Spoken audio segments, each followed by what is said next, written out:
Hi hello అండి. Welcome to our Naga devotional and blogs అండి. మనం ఈరోజు మంచి టాపిక్ చెప్పుకుంటున్నామండి. శ్రీనివాసుడి పెళ్లి భోజనాలు, పెళ్లి విందు తయారీ గురించి చెప్పుకుంటున్నామండి. స్టోరీ అప్పట్లో శ్రీనివాసుడి పెళ్లి భోజనాలు ఏంటి, పెళ్లి విందు తయారీ గురించి చెప్పుకుంటున్నామండి. టాపిక్లోకి వెళ్ళిపోదాం. స్వామివారి కళ్యాణం చదివితే కలియుగంలో మధ్యతరగతి కుటుంబాలలో కళ్యాణం చేయడం ఎంత కష్టమో తెలుస్తుంది. కుబేరుడు నుండి అప్పు దొరికి అన్ని పెళ్లి సరుకులు తెచ్చాక ఇవన్నీ తెచ్చుకోవడం ఒక ఎత్తు. వచ్చేవాడు మన ఇంటికి భోజనానికి లేక వస్తాడా? ఇప్పటికిప్పుడు ముహూర్తం పెట్టుకుంటే వంట బ్రాహ్మణుడు ఎక్కడ దొరుకుతాడు అనుకున్నారు. స్వామి అగ్నిహోత్రుని వంక చూస్తే నేను చేస్తాను స్వామి అన్నాడు. కానీ వంటపాత్ర సామానులేవి అన్నాడు అగ్నిదేవుడు. అగ్నిదేవుడు వంట చేయడానికి పాత్రలు కావాలనడంతో వెంకటాచలం మీదనున్న తీర్థాలలో వంట వండండి అంటాడు శ్రీనివాసుడు. నిజమే, జనాన్ని బట్టి పాత్రలు వాడతాం.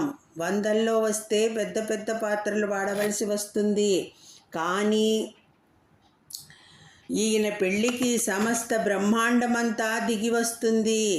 కొన్ని కోట్ల మంది వస్తారు. అంతమందికి వండడానికి పాత్రలు ఏం సరిపోతాయి?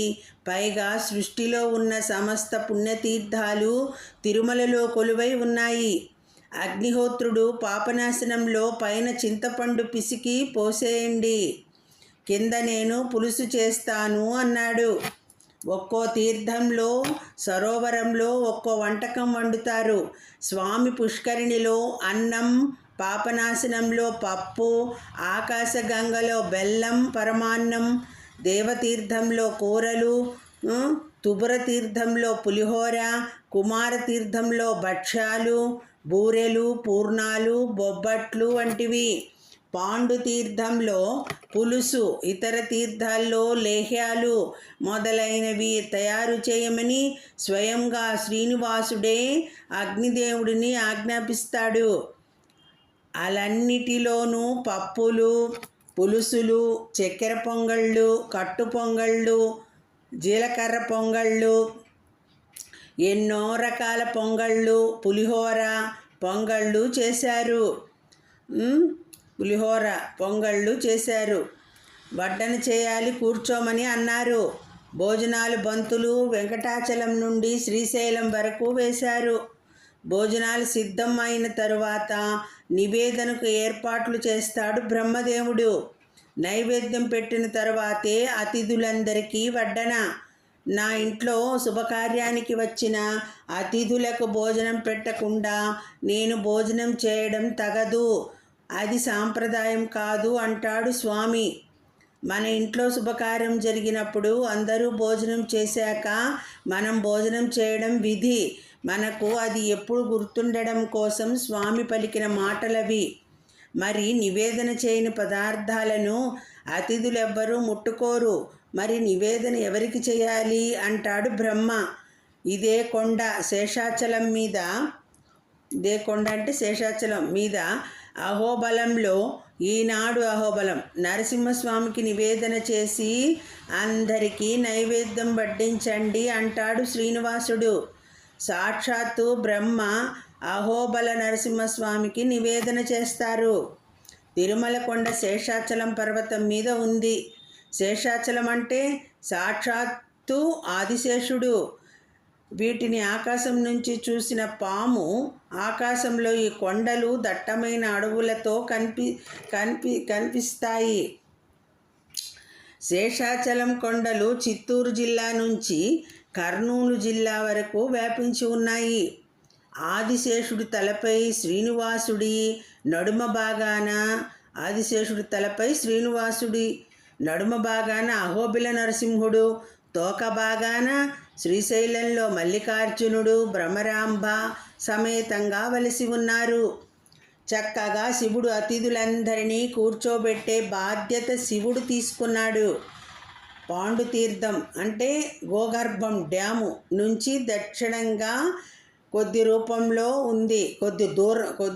దూరంలో ఉంది. ఇప్పటికీ చూడవచ్చు.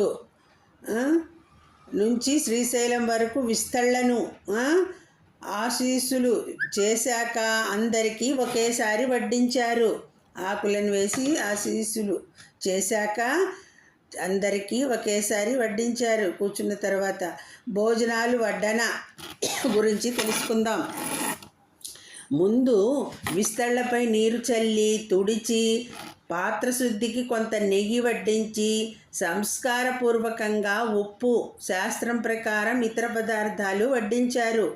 వడ్డన పూర్తయ్యాక అగ్నిదేవుడు వడ్డన పూర్తయిందన్న విషయం శ్రీనివాసుడికి చెప్పగా అందరినీ ఉన్నంతలో ఏర్పాట్లు చేశాను, లోటుపాట్లు ఉంటే మన్నించి అందరూ భోజనాలు చేయండి అని వేడుకున్నాడు.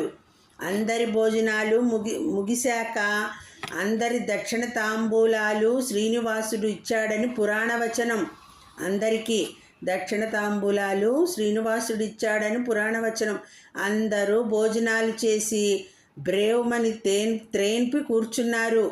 అందరినీ భోజనమైందా అని అడిగి పేరు పేరున అడిగిన తర్వాత శ్రీనివాసుడు, వకులమాత, మన్మథుడు, లక్ష్మీదేవి, శివుడు, బ్రహ్మ, గరుత్మంతుడు, ఆదిశేషుడు కలిసి భోజనం చేశారు.